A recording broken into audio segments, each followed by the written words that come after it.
پرون شپه مې خوب لیده چې مړ شوی یم.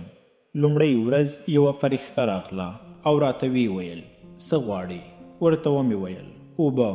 ویې ویل لاړ شه هغې غونډۍ ته وخیژه او اوبه وڅښه. کله چې هلته لاړم په یوې سترې چینې مې سترګې ولګېدې. له هغې چینې څخه مې په مړه خېټه اوبه وڅښلې. درېیمه ورځ بیا هغه فرښته راغله او ویې ویل نن څه غواړې؟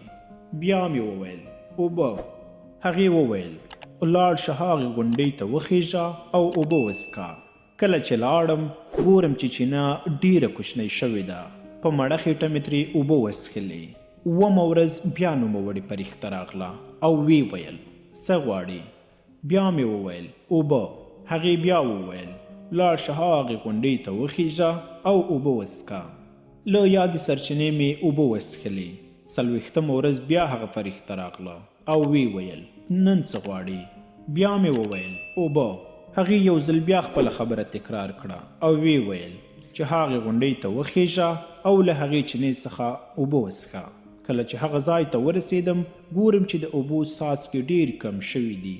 بیرې ته راوګرځېدم او له هغې څخه مې وپوښتل دا ولې؟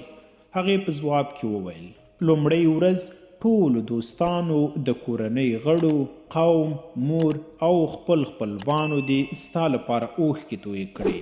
درېیمه ورځ یوازې ملګرو او مور دې ستا لپاره اوښکې تویې کړې. اوومه ورځ هم یوازې ملګرو او مور دې ستا لپاره اوښکې تویې کړې.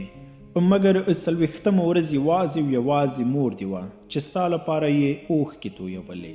دا څاڅکي ستا د مور اوښکې دي چې د تل لپاره تویېږي.